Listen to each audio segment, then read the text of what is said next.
Hello नमस्कार. All exam कट्टा या यूट्यूब चॅनलवर भविष्यातील सर्व प्राध्यापकांचं सहर्ष स्वागत. मित्रांनो, MPSC अंतर्गत त्यानंतरनं सेट नेट परीक्षा या दोनही परीक्षांसाठी आपण जर बघितलं तर मराठी विषयाचा अभ्यासक्रम सारखाच आहे. तर एकंदरीत अनेक विद्यार्थ्यांचे मला मेसेज आले, फोन आले की सर आम्ही सेट नेटची तयारी करत आहात, आम्ही MPSC मराठी विषयातून अधिव्याख्याता आणि सहाय्यक प्राध्यापक या पदाकरता तयारी करत आहात, तर त्यासाठी योग्य आणि अचूक परिपूर्ण माहिती असणारे संदर्भ ग्रंथ सुचवा. तर आज आपण या व्हिडिओमध्ये मराठी विषयासाठीचे संदर्भ ग्रंथ, जेणेकरून तुम्हाला त्याच्या व्यतिरिक्त काहीही करायचं गरज नाही असे संदर्भ ग्रंथ नेमके कोणते आहेत, काय आहेत ते आपण घटक वाईज आणि प्रत्येक मुद्द्यावाईज आपण सांगण्याचा प्रयत्न करतो आहे, जेणेकरून येणाऱ्या परीक्षेमध्ये सेट नेट परीक्षा असेल किंवा MPSC अधिव्याख्याता किंवा सहाय्यक प्राध्यापक या पदासाठी तुम्हाला 100% त्या पुस्तकांचा फायदा होईल. जे विद्यार्थी आपल्या क्लासला किंवा ॲपवर नवीन असतील तर त्यांनी या चॅनलला सबस्क्राईब करायला विसरू नका, जेणेकरून अशा पद्धतीचे सर्व अद्ययावत आणि अपडेट माहिती तुम्हाला या चॅनलच्या माध्यमातून उपलब्ध होत असते. त्याचबरोबर आमच्याशी जोडलं जाण्यासाठी याच व्हिडिओच्या खाली डिस्क्रिप्शन बॉक्स आहे, ज्या बॉक्समध्ये आपण टेलिग्राम चॅनल ऑल एक्झाम कट्टा, त्यानंतरनं ऑल एक्झाम कट्टा गुगल प्ले स्टोरवरील ॲप आहे, ज्यामध्ये आपण सेट नेट परीक्षा असतील, पेपर 1, पेपर 2, त्यानंतर MPSC परीक्षा, अधिव्याख्याता परीक्षा या संदर्भातील वेगवेगळे सराव कोर्सेस किंवा मार्गदर्शन कोर्सेस, सराव टेस्ट आपण देण्याचा प्रयत्न केला आहे, ते देखील अतिशय कमी प्राईजमध्ये. चालेल, तर आपण सुरुवात करूयात. आपल्या बघा, पहिला घटक आहे, ज्या घटकाचं नाव आहे भाषा आणि भाषा आविष्काराची रूपे आणि भाषा विज्ञान. याच्यामध्ये बघा 4 उपमुद्दे आहेत. या घटकामध्ये भाषा आविष्काराची रूपे, त्यासाठी भाषा आणि भाषा विज्ञान डॉक्टर R.P. पाटणकर, त्यानंतर भाषा विचार डॉक्टर V.रा. करंदीकर आणि मराठी व्याकरण मोरा वाळंबे यांचं खूप चांगल्या पद्धतीचे पुस्तक आहेत. भाषा विचार आणि मराठी भाषा जोगळेकरांचं पुस्तक आहे. या दोनही भाषा विचार आणि मराठी भाषा आणि भाषा साहित्य यासाठी उपयुक्त आहे. बरेचसे लेखक हे आपल्याला परत झालेले दिसतील, पण तुम्हाला अभ्यास करण्यासाठी तुम्ही तो लेखक किंवा त्या घटकातील ते मुद्दे अभ्यासत असताना ते संदर्भ ग्रंथ त्या संदर्भ ग्रंथातून वाचणं अपेक्षित आहे. व्याकरणासाठी मराठी व्याकरण मोरा वाळंबे, सुगम मराठी व्याकरण व लेखन बाळासाहेब शिंदे, आधुनिक मराठी व्याकरण लीला गोवलीकर, भाषा विज्ञान यामध्ये डॉक्टर ना.धो. Mahanor, doctor Ramesh Panse, doctor R.P. Patankar आणि मराठी लेखन विषय महाराष्ट्र राज्याचे मराठी भाषा विभाग यांचं संदर्भ ग्रंथ आहे. समाज भाषा विज्ञान यासाठी डॉक्टर V.रा. करंदीकर, डॉक्टर विनाश सप्रे, बोली विचार डॉक्टर V.रा. करंदीकर. म्हणजे असे अनेक लेखक आहेत जे आपल्याला इथं रिपीट झाले असतील मुद्द्यानुसार, पण तुम्ही अभ्यास करत असताना तो मुद्दा अभ्यासायचा असेल तर त्या पुस्तकांचा तुम्ही रेफर घेतलेला अधिक चांगला. त्यानंतर मराठी बोलीचा अभ्यास डॉक्टर अशोक आणि केळकर, त्याचबरोबर भाषा व बोली अहिराणी, कोकणी, मालवणी या संदर्भातील डॉक्टर अशोक आणि केळकरांचं पुस्तक आहे. डॉक्टर रमेश पानसे यांचं पुस्तक आहे, जे मी वरही सांगितलेलं आहे. हा पहिला घटक, ज्या घटकावर तुम्हाला 10 प्रश्न सेट नेट परीक्षा असतील किंवा MPSC परीक्षा असतील तर तुम्हाला 10 प्रश्न पहिल्या घटकावर 20 मार्कासाठी विचारले जातात. आता दुसरा घटक आहे ज्यावर तुम्हाला 10 प्रश्न विचारले जाणार आहेत, संस्कृती, संकल्पना आणि वाङ्मय निर्मिती. यामधील वाङ्मयीन संस्कृतीचे पारंपरिक घटक, इथं वाक्यन झाले तर वाङ्मयीन आहे ते. लोकसाहित्याची अंतरंग डॉक्टर म.सु. पाटील, महाराष्ट्राची लोकपरंपरा डॉक्टर रा. चि. ढेरे, मराठी साहित्य आणि संस्कृती डॉक्टर रा. ग. जाधव, विशेष पारंपरिक कला प्रकारांवरही त्यांचे लेख आहेत. मराठी साहित्य आणि कला डॉक्टर द. पुंडे. वाङ्मयीन संस्कृतीचे आधुनिक घटक, ज्यामध्ये डॉक्टर रा. ग. जाधव आहेत, जोंगळेकर आहेत, लेले आहेत, दुर्गा भागवत आहेत, साहित्य आणि संस्कृती. त्यानंतर दलित साहित्य एक आकलन डॉक्टर गंगाधर पानतावणे, सामाजिक प्रबोधनात वाङ्मयीन संस्कृतीचे योगदान त्यामध्ये आहे. मराठी वाङ्मयीन संस्कृतीचा नकाशा ग ना जोगळेकर आणि महाराष्ट्र राज्य साहित्य संस्कृती मंडळांचा खंड, विभिन्न खंड याच्यामधून तुम्ही संदर्भ घेऊ शकता. हा झाला दुसरा घटक. आता तिसरा घटक आहे भारतीयत्वाची संकल्पना व भाषांतर मीमांसा. तर यासाठी तुम्हाला पुस्तक वापरायचं आहे डॉक्टर जोगळेकर भारतीय साहित्यशास्त्र. त्यानंतरनं भाषामीमांसा डॉक्टर परांजपे या लेखकांचा तुम्ही संदर्भ घेऊ शकता. त्यानंतर पुढचा चौथा घटक आहे लोकसाहित्य आणि विशेष साहित्य प्रवाह. याच्यामध्ये लोकसाहित्यासाठी तुम्ही लोकसाहित्य तरंग डॉक्टर सु पाटील, त्यानंतर डॉक्टर रा.ची. ढेरे, त्यानंतर लोकसाहित्य स्वरूप आणि समीक्षा डॉक्टर गंगाधर मोर्जे, महाराष्ट्रातील लोककला डॉक्टर सरोजिनी बाबर, दलित साहित्य डॉक्टर गंगाधर पानतावणे, डॉक्टर द.बी. कुलकर्णी आणि संबंधित समीक्षा ग्रंथ. त्यानंतर ग्रामीण साहित्यामध्ये डॉक्टर आनंद यादव असतील यांचीही समीक्षात्मक ग्रंथ आहेत. हे आपल्याला चौथ्या घटकामध्ये करायचे. पाचव्या घटकासाठी वाङ्मय इतिहासाचा अभ्यास, या घटकासाठी मराठी साहित्याचा इतिहास विविध खंड आहेत. त्याचबरोबर रा. पांगारकर यांचाही खंड. त्यानंतर साहित्य इतिहास लेखन स्वरूप आणि समस्या डॉक्टर द.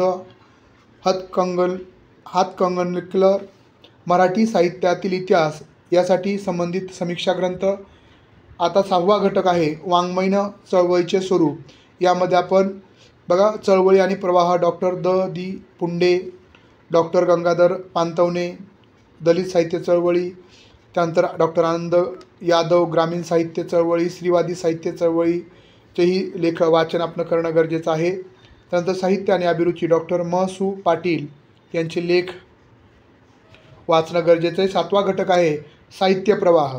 यामध्ये आधुनिक मराठी साहित्य प्रवाह डॉक्टर रा. जाधव, त्यानंतर मराठी साहित्य विविध प्रवाह त्यांचे समीक्षात्मक ग्रंथ तुम्ही वाचू शकता. त्यानंतर 8वा घटक साहित्यशास्त्र आणि भक्ती संप्रदाय. यासाठी काव्यशास्त्र, यासाठी तुम्ही डॉक्टर ना. जोगळेकर, ना. महानोर, डॉक्टर रा. करंदीकर यांचं साहित्य वाचणं अपेक्षित आहे. त्याचे टायटल दिलेत. त्यानंतर भक्ती संप्रदाय आणि त्यांचं साहित्य महाराष्ट्राचे संत कवी रा.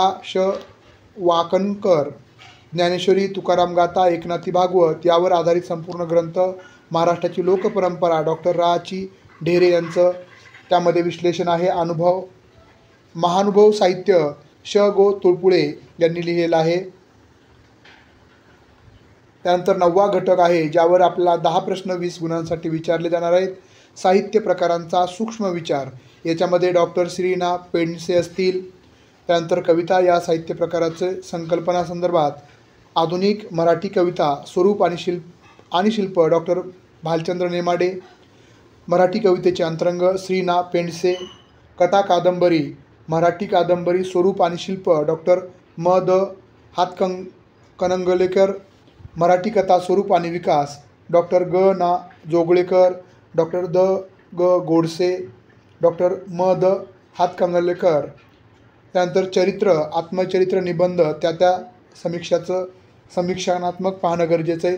समीक्षा व समीक्षा पद्धती यासाठी मराठी साहित्य समीक्षा डॉक्टर द. हातकणंगलेकर. त्यानंतर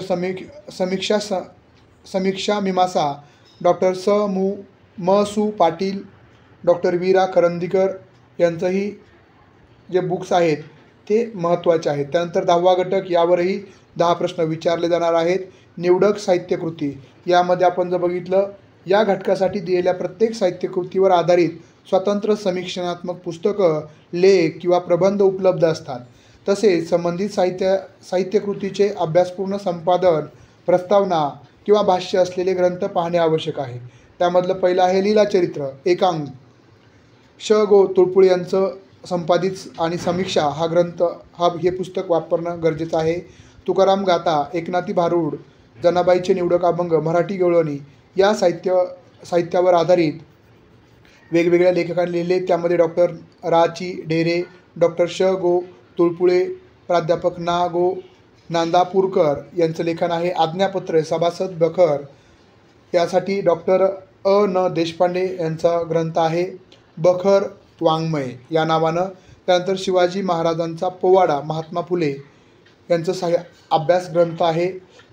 स्मृतिचित्र लक्ष्मीबाई टिळक यांच्या आत्मचरित्रावर समीक्षणात्मक लेख.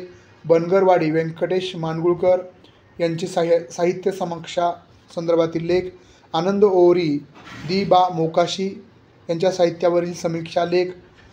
तुही यता कंची नामदेव ढसाळ यांचीही समीक्षणात्मक कविता त्यांचं समीक्षण केलेलं आहे वेगवेगळ्या अभ्यासकांनी, तेही तुम्ही वाचणं अपेक्षित आहे.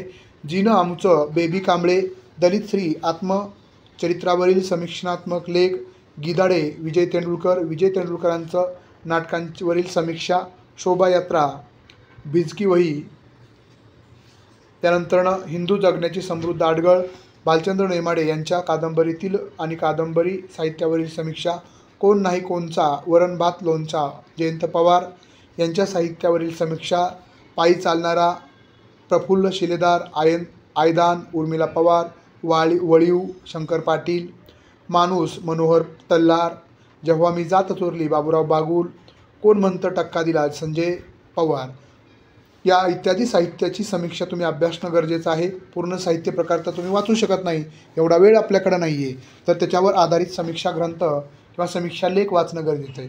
या व्यतिरिक्त मराठी साहित्य महामंडळाचे प्रकाशने, विविध विद्यापीठातील मराठी विभागाने प्रकाशित केलेले संशोधनपर ग्रंथ, PhD प्रबंध आणि साहित्य नियतकालिकामधील लेख, अक्षरवाङ्मय, ललित, सत्यकथा, जुने अंक हे देखील आपणास उपयुक्त ठरतील.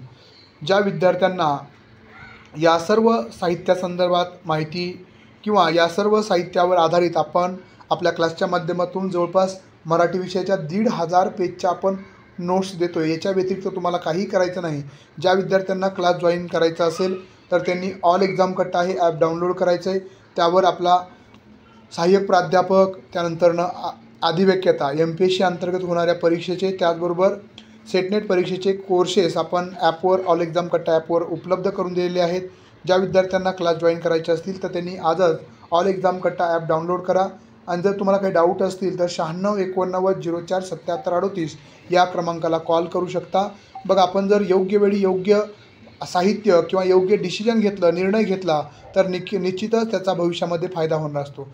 त्यामुळं आपणास योग्य मार्गदर्शन आणि अचूक अभ्यास साहित्य उपलब्ध करून घ्यायचं असेल तर निश्चितच तुम्हाला ऑल एक्झाम कट्टा या ॲपच्या माध्यमातून पूर्ण 10 घटकांच्या नोट्स ज्या 1,500 ते 1,600 पेजच्या असतील, त्याबरोबरच तुम्हाला 10 टेस्ट सिरीज ज्या ॲपवरून तुम्हाला लाईव्ह स्वरूपामध्ये सोडवता येतील, त्याचा ॲनालिसिसही तुम्हाला मिळणार आहे, ज्यातून तुम्ही येणाऱ्या ऑनलाईन परीक्षेला सामोरं जाण्याचं अभ्यास किंवा सराव करू शकता. त्याबरोबरच पूर्ण 10 घटकावर आधारित नोट्सही व्हिडिओ लाईव्ह आणि रेकॉर्डेड व्हिडिओज तुम्हाला उपलब्ध होणार आहे. त्यामुळं वेळ न घालवता आजच ऑल एक्झाम कट्टा ॲप डाउनलोड करा आणि आजच आपण कोर्स जॉईन करा. चालेल. भविष्यातील अभ्यासासाठी खूप खूप शुभेच्छा. काही अडचण असेल तर 96 89 04 77 38 या क्रमांकाला कॉल करू शकता. धन्यवाद.